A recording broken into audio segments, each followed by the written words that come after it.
Radio City पर Ginnie की library. Good evening, G, and welcome to a brand new edition of Ginny Ki Library on this beautiful Sunday. Technically, is this the last Sunday we have? नहीं, second last Sunday है ना ये हमारा इस जनवरी के महीने का। हाँ, 31 दिन होते हैं, second last Sunday है। तो कैसा चल रहा है आपके लिए 2021? कैसा चल रहा है जनवरी का महीना? बहुत सारे सवाल, पर गिनी ये घंटा इन सवालों के लिए नहीं है, ये घंटा किताबों के लिए है। तो आज किस किताब की मैं बात कर रही हूँ? आज मैं एक ऐसी किताब की बात कर रही हूँ जिसको लेकर मैं बहुत कंफ्यूज हूँ। ये किताब मेरे पास पिछले 2.5 हफ्ते से है and I have been wondering कि क्या मुझे इसके बारे में बात करनी चाहिए या नहीं करनी चाहिए। क्यों? क्योंकि ये किताब एक ऐसे कैरेक्टर के बारे में है जिसके बारे में अब बहुत सारे लोग नहीं जानते, एंड जो लोग जानते हैं दिल बी हॉरिफाइड टू नो कि बहुत सारे लोग नहीं जानते, पर ये फैक्ट है। क्योंकि मैंने अपने ऑफिस में, मैं एक रेडियो स्टेशन में काम करती हूँ, हमारी जनरल जो लोग हमारे साथ काम करते हैं उनकी एवरेज एज 20 से 35 साल होती है। उसमें से मैंने एवरेज लोगों से जब पूछा कि क्या आप जानते हैं गुरुदत्त के बारे में, तो everybody had a blank expression. Only 2 people knew who Guru Dutt was, और वो लोग हैं जिनको गानों का बहुत शौक है और गुरुदत्त की फिल्मों के गाने हम सब जानते हैं। So well, yes, I was very confuse कि क्या मुझे इस किताब के बारे में बात करनी चाहिए या नहीं, पर मैं करूंगी। क्यों करूंगी? क्योंकि बड़े दिनों के बाद मैंने एक ऐसी किताब पढ़ी, किसी एक ऐसे रियल कैरेक्टर के बारे में, एक ऑटोबायोग्राफी पढ़ी, जिसको पढ़ने के बाद मेरा मन करा उनकी फिल्में देखने का, व्हिच आई हैव वॉच्ड इस पूरे हफ्ते। मेरा मन करा उनको गूगल करने का, उनकी जिंदगी के बारे में और जानने का। मेरा मन करा कि यार यासिर ने तो इतना लिखा है, यासिर उस्मान जिन्होंने किताब लिखी है, पर और भी तो कुछ होगा ना। तो मेरा एक्चुअली मन करा उनको रिसर्च करने का, एंड आई थॉट दैट अगर एक किताब मुझे इतना इंट्रीग कर सकती है तो it is a story I should tell you. तो आज गिनी की लाइब्रेरी में we are gonna talk about Yasir Usman's book Guru Dutt an unfinished story, which is fascinating. क्या आप जानते हैं गुरुदत्त की जो फिल्म थी प्यासा, आई don't know if you have heard of it, प्यासा रिलीज हुई थी 1957 में। I know it seems like pre historic times, dinosaurs का टाइम, बट फैक्ट 1957 में प्यासा रिलीज हुई थी।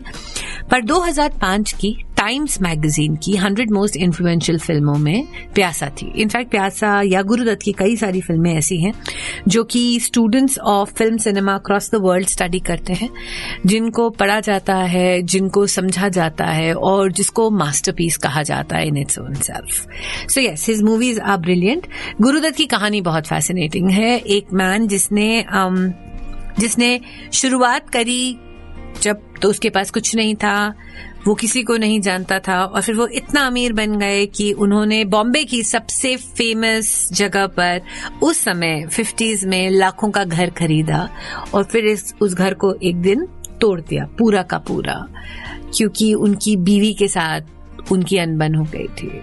Literally, I'm going to tell you that story as well. It's not as simple as it sounds, but yes, a man who had it all and a man who didn't have anything.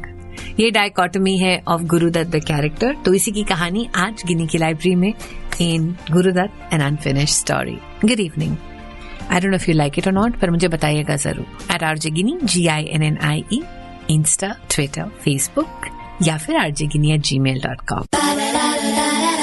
Radio City पर Ginnie की library. Welcome. गिनी की library show का नाम, obviously we talk about books every Sunday evening, और आप जहां पर भी हैं भारत में, जहां पर आप ये शो सुन रहे हैं, I'd love to hear from you कि आपको ये शो कैसा लगता है, या बोरिंग लगता है, इंटरेस्टिंग लगता है, आपकी फेवरेट किताबें कौन सी हैं। RJ Ginny GINNIE इंस्टाग्राम पे मुझे जरूर फॉलो कीजिए और मुझे बताइए कि आपको क्या अच्छा लगा। तो इस हफ्ते जिस किताब की मैं बात कर रही हूँ, ये लिखी है यासिर उस्मान ने। इसका नाम है गुरुदत्त एन अनफिनिश्ड स्टोरी। कहानी शुरू होती है बर्लिन जर्मनी से 1963 में, जहां पर 13th Berlin international film festival में साहिब, बीवी और गुलाम भारत की ऑफिशियल एंट्री है। 26 जून का दिन है। गुरुदत्त और वहीदा रहमान जो कि फिल्म के एक्टर्स हैं वो वहां पहुंचते हैं। फिल्म स्क्रीन करी जाती है, पर लोगों को वहां पर इंडियन फिल्में या एटलीस्ट ये फिल्म ज्यादा समझ नहीं आती। उनको लगता है ये बहुत ड्रामा है, और गुरुदत्त अपनी फिल्म की स्क्रीनिंग से बाहर चले जाते हैं। कहा जाता है कि उस समय उनका एक अफेयर चल रहा था वहीदा रहमान के साथ, और ये वो वाला ट्रिप था बर्लिन का जब वहीदा रहमान ने उनको जाके बड़े क्लियरली बोला था कि अब हमारा रिलेशनशिप खत्म हो जाता है। उसके बाद Guru Dutt sat in a plane, and कहा जाता है कि बर्लिन से भारत तक की जर्नी में वो सिर्फ एक कोने में बैठे हुए थे और चुपचाप शराब पी रहे थे। उसी साल उनकी जो बीवी थी गीता दत्त, गुरुदत्त का एक बहुत बड़ा बंगला था पाली हिल में। गुरुदत्त के बचपन की कहानी ये है कि वो एक बहुत गरीब परिवार से थे, 3 बच्चे थे, माँ बाप थे, जगह नहीं होती थी, तो ही bought this luxury house, a bungalow in Pali Hill, जिसको उन्होंने बिल्ड करा था, जहाँ पे उनका एक बहुत बड़ा सा बाथरूम था, पैलेशियल बेडरूम्स थे, उनका वो ड्रीम घर था। पर वो अपनी वाइफ गीता दत्त के साथ वहां रहते थे और गीता दत्त को लगने लगा था कि उनका और गुरुदत्त का रिलेशनशिप खराब हो रहा है और कहीं ना कहीं इस घर में कुछ है ऐसा जिसकी वजह से ये रिलेशनशिप खराब हो रहा है। वो बार बार गुरुदत्त को ऐसा कहती थी कि यार ये घर है ना, इसी की वजह से सब कुछ हो रहा है। और एक दिन गुरुदत्त ने वो घर तुड़वा दिया। He got it razed to the ground. It was his dream house. And he got it razed. ये 1963 की बात है। 1964 में Gurudatt in his 3rd or 4th attempt of suicide succeeded. And वो एक दुनिया छोड़कर चले गए। He was only 39 years old. One of the most successful film directors that Bharat ने देखे थे. One of the most brilliant actors. एक ऐसा इंसान जिसकी कंट्रीब्यूशन इंडियन सिनेमा में इमेंस है कि आज तक गुरुदत्त की बातें होती हैं, आज तक फिल्म स्कूल्स में उनकी फिल्मों को स्टडी किया जाता है, आज तक सब इंटरनेशनल लिस्ट्स में in the movies that shaped cinema उसमें उनकी फिल्मों का जिक्र किया जाता है। पर ऐसा क्या था गुरुदत्त की लाइफ में जो 39 इयर्स की उम्र में एक ऐसा इंसान जिसके पास सब कुछ था, सब कुछ, पैसा, धन, दौलत, शोहरत, अपनी मर्जी पे काम करने की हैसियत, द फैक्ट कि गुरुदत्त ने दिलीप कुमार को एक पिक्चर में, मैं आपको एक छोटा सा इंसिडेंट सुनाती हूँ जो मैंने इस किताब में पढ़ा। दिलीप कुमार को एक फिल्म के लिए साइन किया था। दिलीप कुमार साहब उस समय सबसे बड़े स्टार थे, उनकी फीस लाखों में तब होती थी। Dilip Kumar did not show up on the set, बहुत बार बुलाया गया, he still did not show up on the set and Guru Dutt decided कि मैं दिलीप कुमार को रिप्लेस करूंगा and he went ahead and made a super hit. So that was Guru Dutt. पर ऐसा क्या था इस इंसान की जिंदगी में जो, या इस जीनियस की जिंदगी में, जिसकी वजह से इतनी जल्दी उन्होंने अपनी जिंदगी को खत्म कर दिया। Guru Dutt an unfinished story, Radio City पर यही डिस्कस कर रही हूँ। आगे क्या होता है इस कहानी में, इसके कैरेक्टर्स में, बहुत इंटरेस्टिंग है, रुकिएगा और सुनिएगा। रेडियो सिटी पर गिनी की लाइब्रेरी। गिनी की लाइब्रेरी में आपका स्वागत है इस ब्यूटीफुल संडे की शाम। I am talking about a book which is based on Guru Dutt's life, जिसे लिखा है यासिर उस्मान ने, जिसका नाम है Guru Dutt an unfinished story. If you don't know who Guru Dutt is, which is a possibility, और इसीलिए मैं बड़ी रेजिस्टेंट थी इस किताब को इंट्रोड्यूस करने के लिए, प्लीज गूगल हिम। पर शायद ये कहानी बड़ी इंटरेस्टिंग है, ऑफ अ मैन जिसके पास कुछ नहीं था, फ्रॉम अ मैन जिसके पास सब कुछ था, टू अ मैन जो इतनी हद तक टूट गया था कि उसे लगा उसकी जिंदगी में कुछ नहीं है, and a man who killed himself at the age of 39 years की उम्र में। तो गुरुदत्त की कहानी है, इसमें बहुत सारे कैरेक्टर्स, ऑफ कोर्स बहुत सारे लोगों की कहानियां इसके साथ जुड़ी हुई हैं। 2 कहानियां जिन्होंने मुझे बहुत इंट्रीग करा, एक थी बदरुद्दीन जमालुद्दीन काजी की कहानी। कौन है बदरुद्दीन जमालुद्दीन काजी? इंदौर में जन्म हुआ था 1924 में। अगर आपने पुरानी पिक्चरें देखी हैं या कभी भी रशेस भी देखे हैं किसी पुरानी फिल्म के, तो आपको शायद एक कैरेक्टर याद होगा जिसका बड़ा फनी कैरेक्टर होता था, जिसका नाम था जॉनी लीवर। इनके ऊपर बड़े सारे गाने भी फिल्माए गए थे। या तो बदरुद्दीन जमालुद्दीन काजी एक बस में काम करते थे, कंडक्टर का काम करते थे।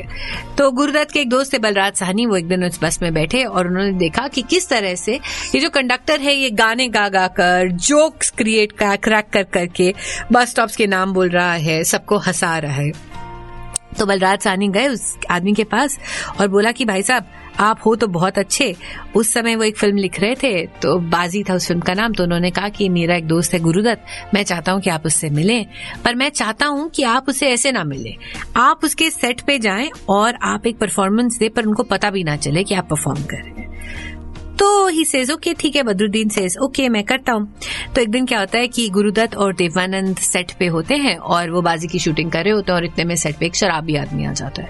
उसने बहुत शराबी हुई है और वो इधर उधर लड़खड़ा रहा है, गिर रहा है, जोक्स मार रहा है, एवरीथिंग, एंड सबको हंसा रहा है, सबको हंसा रहा है। गुरुदत्त भी हंसने लग जाते हैं। सडनली वो आदमी खड़ा होता है और आके कहता है कि मेरा नाम बदरुद्दीन है और ये मेरा ऑडिशन था और I hope you like my acting, और मैंने कभी शराब को नहीं छुआ, ना ही छूंगा। तो गुरुदत्त मुस्कुराते हैं और कहते हैं कि यार मैं तुझे अपनी फिल्म में जरूर लूंगा, पर तेरा नाम बदलना पड़ेगा। तो ही सेज जैसा नाम आप देना चाहें दे दें। तो गुरुदत्त कहते हैं कि मेरी एक तू आया तूने शराबी का रोल निभाया और मेरी जो फेवरेट शराब है उसका नाम है जॉनी लीवर, तो आज से तेरा नाम जॉनी लीवर। जॉनी लीवर एक ऐसे इंसान थे जिनको गुरुदत्त ने लिटरली अपनी हर फिल्म में दिया था और उनके ऊपर एक गाना फिल्माया जाता था। Imagine this. One of his closest friends who stood by him through thick and thin. It's a story that I didn't know and it really intrigued me. और दूसरी कहानी है वहीदा रहमान की, सुनाती हूँ आपको इस छोटे से ब्रेक के बाद। We are discussing Yasir Usman's book Guru Dutt an unfinished story. And इस ब्रेक के बाद ये भी बताती हूँ कि इस बुक में मुझे क्या अच्छा लगा और क्या एक ऐसी चीज थी जो कि मैंने बहुत मिस करी रेडियो सिटी पर। गुड इवनिंग जी, मेरे शो का नाम गिनी की library at RJ Ginnie GINNIE। Write in to me ना if you like, dislike, love, hate this show. Radio City पर गिनी की लाइब्रेरी। आज गिनी की लाइब्रेरी में बात कर रही हूँ एक ऐसे कैरेक्टर की, एक ऐसे इंसान की जो कि फिल्म्स में बहुत इंपॉर्टेंट है, इनकी भूमिका बहुत जरूरी है इंडियन सिनेमा में। इनका नाम है Guru Dutt and he was quite a non conformist star. Yasir ने उनकी किताब में उनकी लाइफ को ट्रेस करा है, उनकी रिलेशनशिप्स को ट्रेस करा है। पर मैं आपको एक बात बताऊं, मुझे इस किताब में मिसिंग क्या लगा, और जब आप ये किताब पढ़ेंगे शायद you'll feel the same thing. मैं गुरुदत्त की लाइफ के बारे में ज्यादा नहीं जानती थी। यासिर ने मुझे उनसे मिलाया, उनसे इंट्रोड्यूस करवाया, पर मुझे ऐसा लगा कि गुरुदत्त एक बहुत पैशनेट इंसान थे, जो अपनी कला को लेकर, अपनी रिलेशनशिप्स को लेकर, अपने थॉट्स को लेकर बहुत पैशनेट होते थे। वो पैसे के पीछे नहीं भागते थे और अगर उनको कुछ करना होता था वो करते थे। वो 1000 शॉट्स ले लेते जब तक he was not convinced of it. मुझे लगा इस किताब में वो पैशन नहीं है। I miss that passion. मुझे ऐसा लगा कि गुरुदत्त का पैशन नहीं कैप्चर कर पाई। ये किताब ऐसी है जिसमें यासिर ने बहुत मेहनत करी होगी एक बैलेंस पॉइंट ऑफ व्यू देने की, कि मैं बताता हूँ कि सिचुएशंस कैसी थी, क्या ये इंसान सही था, क्या ये गलत था, क्या गुरुदत्त एक शोविनिस्ट थे जिन्होंने अपनी बीवी गीता दत्त को बोला था कि तुम शादी के बाद केवल मेरी फिल्मों में गाओगी, जबकि वो उनसे बड़ी स्टार थी। क्या गुरुदत्त एक ऐसे इंसान थे जो कि एक्स्ट्रा मैरिटल अफेयर्स कर रहे थे। क्या गुरुदत्त एक ऐसे इंसान थे जो थोड़े से वीक थे। ये सब कुछ Yasir says it just as it is, वो अपनी ओपिनियन नहीं देते, which I sort of, जब चीजें बहुत बैलेंस हो जाती हैं तो वो पैशन थोड़ा सा गायब हो जाता है। That's what I missed about this book. But what's interesting in this book is कि for somebody like me जिन्होंने शायद गुरुदत्त के बारे में सिर्फ सुना था, इस किताब को पढ़ने के बाद मुझे उनकी फिल्में देखने का मन करा। मुझे वहीदा रहमान का इंट्रोडक्शन मिला, जो कि आज तक मेरे लिए एक फिल्म की अदाकारा थी जिनके डांसेस बहुत खूबसूरत होते थे, पर मुझे नहीं पता था कि वहीदा रहमान एक बहुत छोटे शहर से आई थी। And despite the fact that Guru Dutt give her a break, she had the guts to stand up and say कि भाई साहब मैं काम नहीं करूंगी अगर तुम कॉन्ट्रैक्ट नहीं करोगे, और मेरे कॉन्ट्रैक्ट में ये लिखा होना चाहिए, और अगर ये नहीं हुआ तो मैं नहीं करेगी। बहुत बड़ी फिल्म के एक बहुत बड़े शूट से पहले Waheeda Rehman threw a tantrum saying ये ड्रेस थोड़ी सी रिवीलिंग है, मैं इसके ऊपर चुन्नी लूंगी। And everybody said no, and then Guru Dutt came and she said कि भाई मेरे कॉन्ट्रैक्ट में लिखा है। He said okay, agreed. उनकी लव स्टोरी में क्या क्या हुआ था उसका भी पैशन थोड़ा सा मिसिंग है, बट खैर। So this book slightly low in passion but very interesting in terms of introducing you to a character जो शायद अब मेरे साथ अगले 10 साल तक रहेंगे। मैं इनकी फिल्में, इनकी फिल्मोग्राफी, इनके इंटरव्यूज पढ़ना चाहती हूँ, जो कि मैं पढ़ रही हूँ। इनके साथ जितने लोग जुड़े थे उनके बारे में जानना चाहती हूँ। And that's happened to me after a very very very long time after reading a book. तो अगर आप भी उठाना चाहें Yasser Usman Guru Dutt an unfinished story, I have some copies with me. If you want, I can send them across. मुझे लिखिए RJ Ginnie GINNIE@gmail.com पर, या फिर Instagram पे एक मेल लिख दीजिए और बता दीजिए why do you think I should send you this book. मैं भेज देगी @RJ Ginnie GINNIE. I'll see you next Sunday and enjoy your weekend. At least what's left of it. ठीक है। अगले हफ्ते कौन सी किताब आप सजेस्ट करो ना यार, आप बताओ आपको कौन सी किताब चाहिए, वही पढ़ के ले आओ।